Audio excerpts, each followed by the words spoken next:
എല്ലാ പ്രിയപ്പെട്ട പ്രേക്ഷകർക്കും നമസ്കാരം. ജൂലൈ 17 നമ്മൾ കർക്കിടക മാസത്തിലേക്ക് കടക്കുകയാണ്.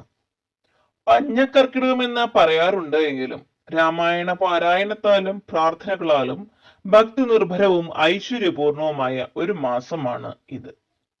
ഈ കർക്കിടക മാസത്തെ വരവേൽക്കുന്നതിന് മുൻപായി നമ്മുടെ വീട്ടിൽ നിന്ന് ചില കാര്യങ്ങൾ ഒഴിവാക്കുന്നത് മഹാലക്ഷ്മിയുടെ സാന്നിധ്യവും പോസിറ്റീവ് ഊർജവും കൊണ്ടുവരാനായി സഹായിക്കും. അങ്ങനെയുള്ള 12 പ്രധാനപ്പെട്ട കാര്യങ്ങളാണ് ഇന്ന് നമ്മൾ നോക്കുന്നത്.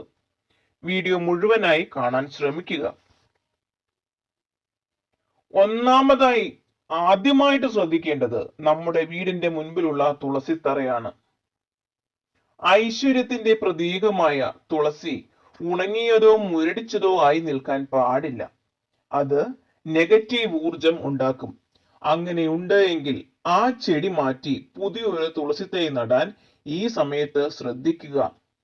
കർക്കിടക മാസം 1-ാം തീയതി വിളക്ക് വെക്കുന്ന സമയത്ത് രാവിലെ നമ്മൾ വിളക്ക് വെക്കണം. ആ വിളക്ക് വെക്കുന്ന സമയത്ത് ഒരു കാരണവശാലും നമ്മുടെ വീടിന് മുൻപിലോ നമ്മുടെ വീട്ടിലോ ഉണങ്ങിയ തുളസി പാടില്ല. ഏറ്റവും പ്രധാനമായിട്ട് ശ്രദ്ധിക്കേണ്ട കാര്യമാണ് ഇത്. രണ്ടാമത്തേത് വീടിന്റെ കന്നിമൂലയാണ്. വായുദേവന്റെയും ദൈവങ്ങളുടെയും സ്ഥാനമായി കരുതുന്ന കന്നിമൂലയിൽ മാറാലയോ ചിലന്തി വലയോ പൊടിയോ ഉണ്ടാകാൻ പാടില്ല. കർക്കിടകത്തിന് മുൻപ് ഈ ഭാഗം പൂർണ്ണമായും വൃത്തിയാക്കുക. എന്നും എപ്പോഴും ഏറ്റവും ശുദ്ധിയോടും വൃദ്ധിയോടും കൂടി സൂക്ഷിക്കേണ്ട സ്ഥലമാണ് കന്നിമൂല എന്ന് പറയുന്നത്. ഒരു വീടിന്റെ കന്നിമൂലയിലാണ് ആ വീടിന്റെ ഉയർച്ചയും താഴ്ചയും ഉള്ളത് എന്നാണ് പറയപ്പെടുന്നത്. അപ്പോൾ ഏറ്റവും പ്രധാനമായിട്ടും കന്നിമൂല വൃത്തിയാക്കിയിടാനായിട്ട് ശ്രമിക്കുക. മൂന്നാമതായി നമ്മൾ നിത്യവും തിരിതെളിക്കുന്ന നിലവിളക്കാണ്. എണ്ണ ഒലിക്കുന്നതോ ചോർച്ചയുള്ളതോ ആയ നിലവിളക്കുകൾ വീട്ടിൽ വെക്കാതിരിക്കുക. അത് ധനനഷ്ടത്തിന് കാരണമാകുമെന്നാണ് വിശ്വാസം.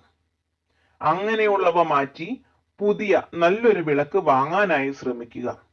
നമ്മൾ നിത്യവും തെളിക്കുന്ന നിലവിളക്ക് ഒരിക്കലും കരിപുരണ്ടതോ പച്ച കളർ എണ്ണയൊക്കെ ഒഴിച്ചു കഴിഞ്ഞ് കഴിയുമ്പം പച്ച കളറിലൊക്കെ ഇരിക്കുമല്ലോ, അങ്ങനെയൊന്നും ഇരിക്കാനേ പാടില്ല. എല്ലാ ദിവസവും വിളക്ക് തുടച്ച് വൃത്തിയാക്കുക.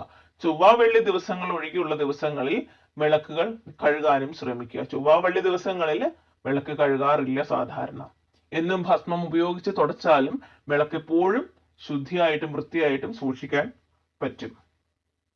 നാലാമത്തെ കാര്യം ചൂലാണ്. ഉപയോഗശൂന്യമായതും തേഞ്ഞു തീർന്നതും ആയിട്ടുള്ള പഴയ ചൂലുകൾ വീട്ടിൽ സൂക്ഷിക്കുന്നത് ലക്ഷ്മി ദേവിക്ക് ഇഷ്ടമല്ലാത്ത കാര്യമാണ്. അവ കളഞ്ഞ് പുതിയ ചൂലുകൾ ഉപയോഗിച്ച് തുടങ്ങുക. അതുപോലെ തന്നെ നമ്മൾ മിറ്റം അടിക്കുന്ന ചൂലൊക്കെ ഉണ്ടെങ്കിൽ ആ മിറ്റമൊക്കെ അടിച്ച് രാവിലെയും വൈകുന്നേരം മിറ്റമൊക്കെ അടിച്ച് വൃത്തിയാക്കിയതിനു ശേഷം ആ ചൂല് എപ്പോഴും ഒന്ന് കഴുകി വൃത്തിയായി സൂക്ഷിക്കാനായിട്ട് ശ്രമിക്കുക. അടിക്കുന്ന ഭാഗം ഒന്ന് വെള്ളം ഒഴിച്ച് കഴുകി വെച്ചേക്കുക. അഞ്ചാമതായി പണവും സ്വർണവും സൂക്ഷിക്കുന്ന ലോക്കറുകളുടെയും അലമാരകളുടെയും കാര്യമാണ്. ഇവിടെ കീറിയ തുണികളോ പഴയ ബില്ലുകളോ അനാവശ്യ പേപ്പറുകളോ കുത്തി നിറച്ചു വെക്കാൻ പാടില്ല. ഈ സ്ഥലം എപ്പോഴും വൃത്തിയായി സൂക്ഷിച്ചാലേ ധന ആകർഷണം ഉണ്ടാകുകയുള്ളൂ. എപ്പോഴും ആ ഭാഗത്ത് അനാവശ്യമായിട്ട് ഒന്നും വലിച്ചു വാരിയിടാതിരിക്കാനായിട്ട് ശ്രമിക്കുക. അടുക്കോടെയും വൃത്തിയോടെയും ചുറ്റിയോടെയും വെക്കാനായിട്ടും ശ്രമിക്കുക. ആറാമത്തേത് പൊട്ടിയ ചെരുപ്പുകളാണ്. വീടിന്റെ ഉമ്മറത്തോ പരിസരത്തോ കിടക്കുന്ന പൊട്ടിയതോ ഉപയോഗിക്കാത്തതോ ആയ ചെരുപ്പുകളാണ്. ഇവ ശനിദോഷം കൂട്ടും എന്നാണ് പറയപ്പെടുന്നത്. അല്ലെങ്കിലും ശനിദോഷം കൂട്ടുന്നത് മാത്രമല്ല, നമ്മളെ വീടിന്റെ പരിസരത്ത് ഈ ആവശ്യമില്ലാത്ത എന്ത് വസ്തുവകകൾ കിടന്നാലും നമുക്കത് ഒരു നെഗറ്റീവ് ഊർജത്തെ മാത്രമാണ് കൊണ്ടുവരുള്ളൂ. ആ സമയത്ത് നമുക്ക് ആവശ്യമുള്ളവ മാത്രം എടുത്തു വെച്ച് അടുക്കി ഒതുക്കി വെച്ചതിന് ശേഷം ബാക്കിയുള്ളവ എടുത്തു കളഞ്ഞാൽ നമുക്ക് ആ അത്രയും ഒരു ഐശ്വര്യപൂർണമായിട്ട് നമുക്ക് അവിടെ തോന്നും, ഇല്ലേ? അപ്പോൾ അതിനാല് അവയൊക്കെ പെറുക്കി ദൂരേക്ക് കളയാനായിട്ട് ശ്രമിക്കുക. ഏഴാമതായി നമ്മുടെ മുറ്റവും പൂന്തോട്ടവുമാണ്. നമ്മുടെ മുറ്റത്ത് ഉണങ്ങി നിൽക്കുന്ന ചെടികളോ പൊട്ടിയ ചട്ടികളോ ഉണ്ടെങ്കിൽ അവ മാറ്റുക. നമ്മുടെ പൂന്തോട്ടത്തിനകത്ത് ആവശ്യമില്ലാത്ത കളകളും ചെടികളും പൊട്ടിയതൊക്കെ ഇരിക്കുന്ന കണ്ടാൽ തന്നെ നമുക്കൊരു നെഗറ്റീവാണ് അവിടെയും ഫീൽ ചെയ്യുക, അല്ലെ? നമ്മുടെ പൂന്തോട്ടം എപ്പോഴും നല്ല പൂക്കളാലും നല്ല സമ്പുഷ്ടമായിട്ടും ഇരിക്കുകയാണ് എങ്കിൽ എന്ത് രസമാണ് അവിടെ കാണാനായിട്ട്. ഇപ്പോഴും വീടിന്റെ മുൻവശം ഭംഗിയായിട്ട് ഇരിക്കാനായിട്ടും ശ്രമിക്കുക.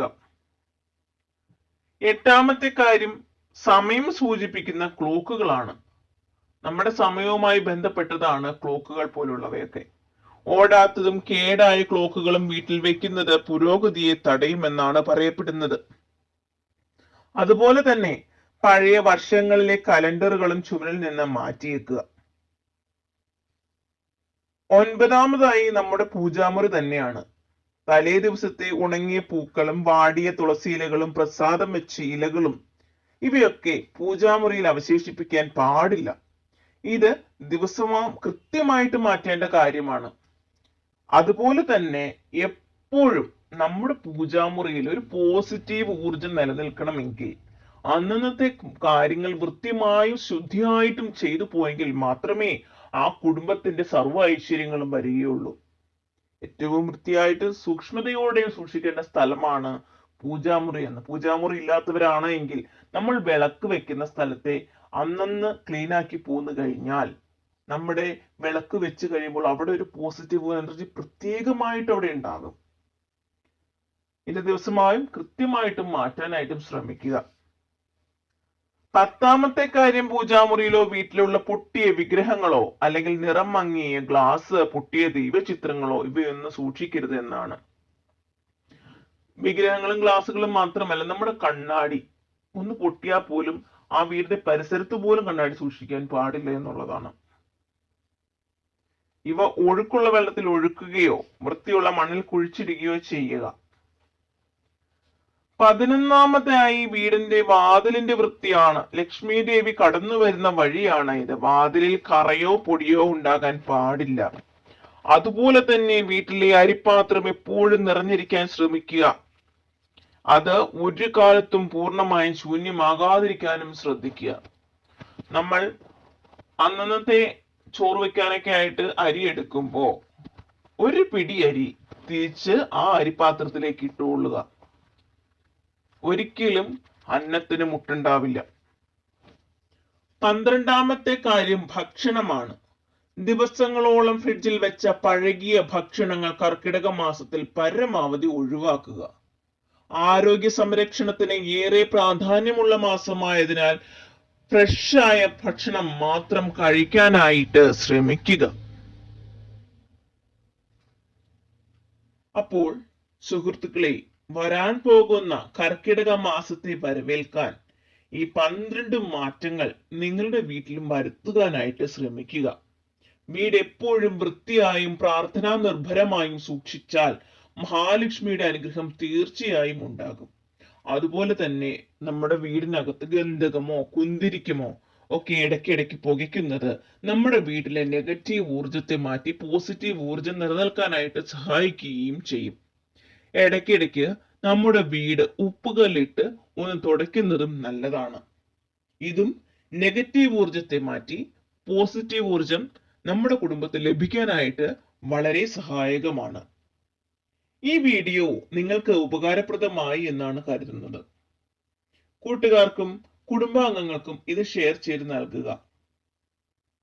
എൻ്റെ ഈ കുഞ്ഞു ചാനൽ നിങ്ങൾക്ക് ഇഷ്ടമാവുകയാണ് എങ്കിൽ ലൈക്ക് ചെയ്യുക, സബ്സ്ക്രൈബ് ചെയ്യുക, ബെല്ലൈക്കൺ എനേബിൾ ചെയ്യുക. അഭിപ്രായങ്ങൾ കമന്റിൽ രേഖപ്പെടുത്താനും ശ്രമിക്കുക. പുതിയൊരു വീഡിയോയുമായി വീണ്ടും കാണാം. നന്ദി, നമസ്കാരം.